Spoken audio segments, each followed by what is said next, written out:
What's going on, Wrestling family? Welcome back to Hear These Thoughts. I want to talk to you guys about Saturday night's main event coming up this weekend. And I'm going to say something that sounds like I might need to get drug tested, but trust me, I haven't done anything.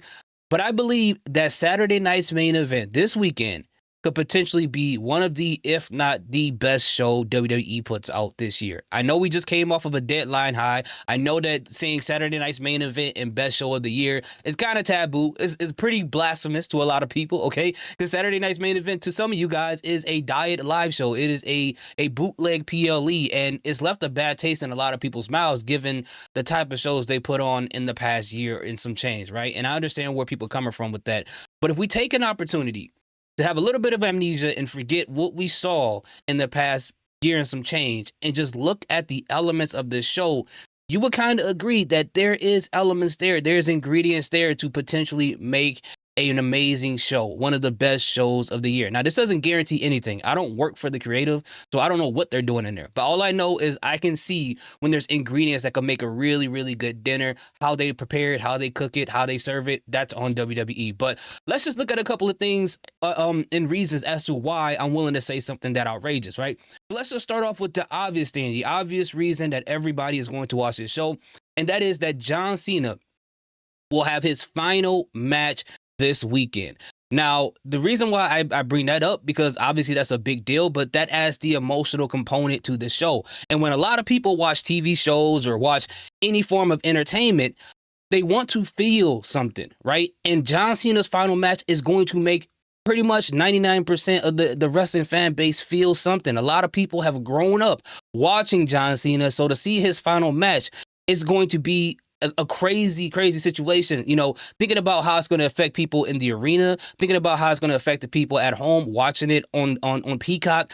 It's going to be emotional. And the reason why that's important is because the emotional component makes certain things a lot better for a lot of people. If they don't feel something, they feel like it's boring. They feel like it didn't move them. So there's no reason to say that it was great. So I think that adds that to the actual show itself.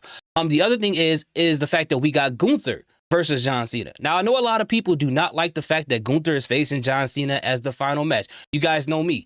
I wanted Carmelo to face John Cena because I thought that John Cena having his final match, a person who's from Massachusetts, having that match against Carmelo, another person, a young star from Massachusetts, would be a beautiful passing of the torch, especially of all the booking decisions that WWE did that hindered Carmelo Hayes in the past long time. I'll just say long time.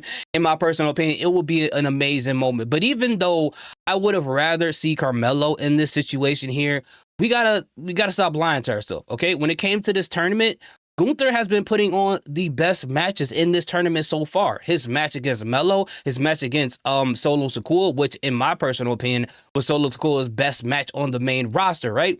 So given the fact that Gunther typically puts on bangers for the most part, and he's going against a John Cena, who, regardless if we could talk about the booking for his retirement tour, we could talk about, WrestleMania and his match against Brock Lesnar at WrestlePalooza. But if you want to be honest with yourself, John Cena has put on some of the better matches in WWE this year. I mean, we could talk about him versus AJ Styles, him versus Cody Rhodes at SummerSlam. I like this match against Randy Orton, Sami Zayn, Logan Paul, CM Punk. You could tell he's been putting his all in the matches, especially once he became babyface, right?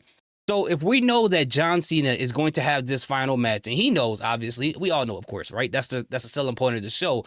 But we know that John Cena is going to put his all in this match. So if we get that version of John Cena that we got in the AJ Styles match, that we got in the Cody Rhodes match, facing a Gunther who has a high probability of putting on a banger, we have ingredients of what could potentially be a banger, maybe even a classic match, right? Especially with the heightened emotions watching this part of the show.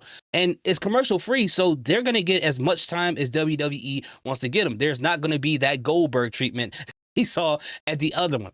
But let's move on to another match that I want to talk about, and that is the tag team match with AJ Styles, Dragon Lee, the young OG, and Javon Evans and Leon Slater. Like, the amount of talent in this match in itself is already crazy. This match right here has the potential to steal the show. Not on the emotional level, because nothing here is going to top the feeling of John Cena having his final match, but as far as the amount of talent in this ring, this match could potentially be the best tag team match we've seen in a long time. The best traditional tag team match that we've seen in a long time, right? I love this for AJ Styles, putting him in the ring with Leon Slater and with Javon Evans, the two young men who are getting some spotlight here in this match. This looks great for both of these guys, and for AJ Styles to have a banger of a tag match here. This is great during his retirement tour because he's going to retire soon as well, and Dragon Lee being involved with it, that's great for him as well. So for me, honestly, I'm really looking forward to this match. It's going to be so good. And the next match we have here is Cody Rhodes versus Obafemi. Now, I know a lot of people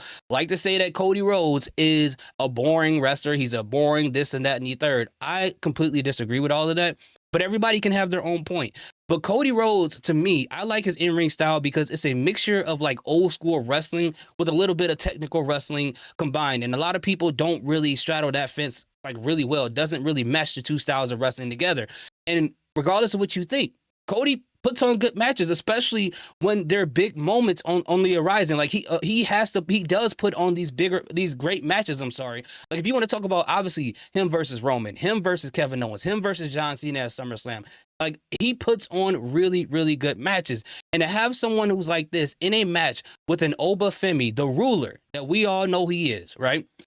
I think this match is going to be great. You know, personally, I know a lot of people want Obafemi to win. I would prefer for that to happen, but all I'm asking is for a really good match. You know, how the result of the match is, it don't really affect how good the match is. Those are two separate things to me. But I would prefer Obafemi to win this match because that would be kind of messed up. But at the end of the day, I think the match overall is going to be really good. And then the final match that I'm mentioning, which is obviously not the main event of the show, we have Sol Ruca versus Bayley, right? And I think this is going to be the opportunity that Bayley gets to showcase and remind people why a lot of people like her in the ring, right? She might not be the most popular four horsewoman. She might not be the favorite or whatever the case may be, but I like Bayley. I really do. And this match with Sol Ruca, this is going to be so good. I think it's going to be really good, right? And Sol Ruca being put in this spot here and, you know, giving her an opportunity to display her talent to the fans. I know she's been on the main roster before in a tag team match with Zarya, but with her having a one-on-one match on the card of a John Cena farewell tour, the conclusion, his retirement match, like this is a big look for Sol Ruca, right? So if they can find some amazing spots in order to throw the Soul Snatcher in there, if they can do some crazy stuff, this can be really good for Bayley. I'm expecting for Zarya to show up, honestly, and cost Sol Ruca this match and then continue their storyline in NXT. And hopefully that's enough for people to be like, well, who is that? Let me go back and watch NXT, just kind of the way that NXT did for Kendall Gray and the Iron Survivor match for the women. Now people are going back and looking into Evolve to see what type of matches Kendall Gray have put on there, and I think that's dope. But overall, like I said, the matches, the emotion, the potential bangers we got here, I think we at least got 3 bangers out of all of it, and I think these matches are definitely going to deliver. I can't wait to watch the show. I'm already feeling the retirement of John Cena right now, and it's only a couple of days away. But anyway, let me know in the comment section, what is the match you're looking forward to on this card? I would love to hear what you have to say. Thank you guys so much for watching. Salute, peace, have a great day.